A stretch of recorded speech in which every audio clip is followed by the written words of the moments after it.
Assalamualaikum warahmatullahi wabarakatuh. Perkenalkan, nama saya Nadia Salma. Di sini saya akan membahas pastinya tentang grammar, yaitu yang berjudul Simple future tense.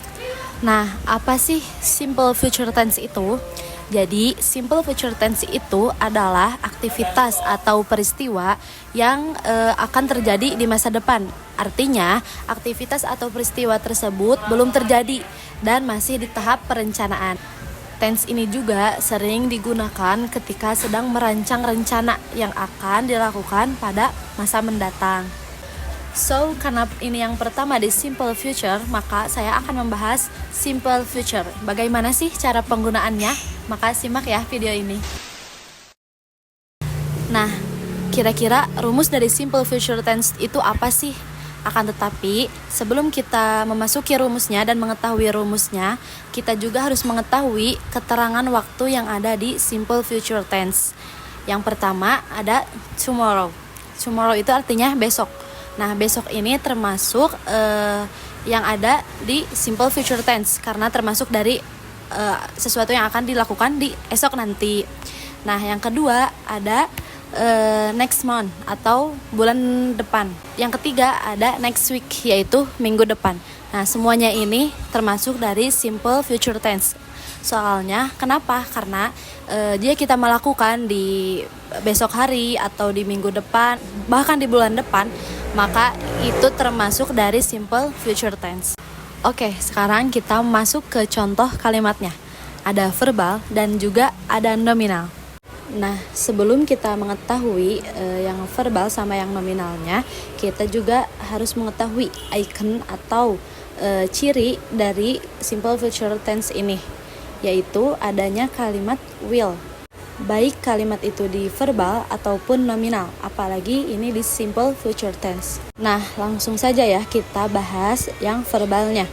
Rumus yang verbalnya yaitu subject plus will plus verb 1 atau verb 1.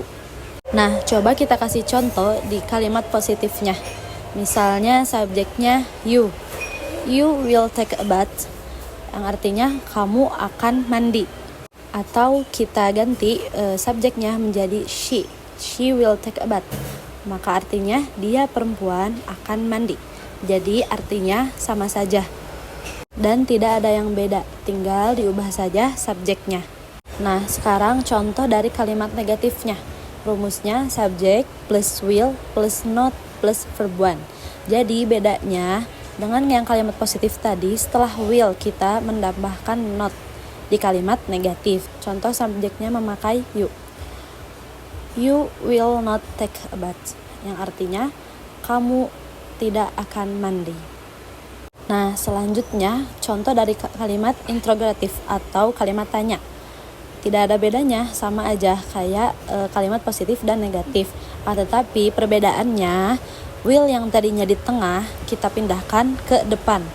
Jadi contoh kalimat misalnya will I take a bath, yang artinya apakah saya akan mandi.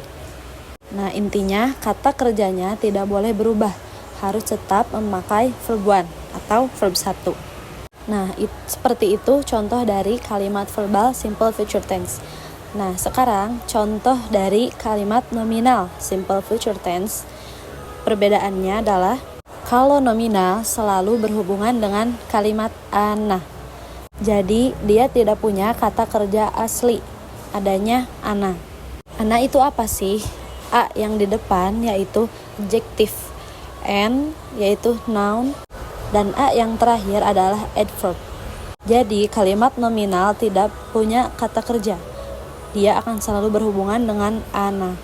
Nah, kita masuk ke contohnya, contoh yang positif. Sama saja, subjeknya seperti yang verbal. Nah, setelah subjek kita tambahkan will, sama seperti verbal.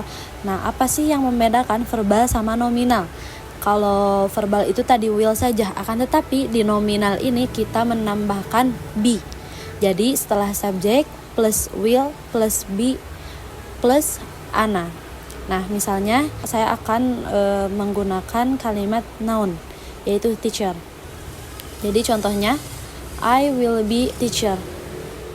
yang artinya saya akan menjadi guru. Nah, sekarang kita masuk ke contoh yang negatifnya dari kalimat nominal. Jadi rumusnya subject plus will plus not plus be plus Ana. Contohnya, I won't be teacher. Jadi will plus not ini bisa kita singkat menjadi kalimat won't. Contohnya, I won't be teacher. Saya tidak akan menjadi guru. Nah, selanjutnya kita masuk ke contoh kalimat interrogatif atau kalimat tanya. Nah, sekarang will dan be yang tadinya sampingan, kita pindahkan. Posisi will dipindahkan ke depan. Jadi, will plus subject plus be plus Ana. Contohnya misalnya, will I be teacher? Apakah saya akan menjadi guru? Atau kita bisa menggunakan contoh we, yaitu kami ya. Contohnya, will we be teacher? Apakah kami akan menjadi guru? Atau contoh-contoh yang lainnya. So, yang tadi saya jelaskan sudah pada mengerti belum? Intinya, simple future ini tuh sangat mudah kita pahami karena icon dari simple future itu atau ciri dari simple future itu hanya menggunakan will. Misalnya di kalimat verbal itu kita tinggal menggunakan will plus verb one. Akan tetapi di kalimat nominal kita menambahkan will dan be.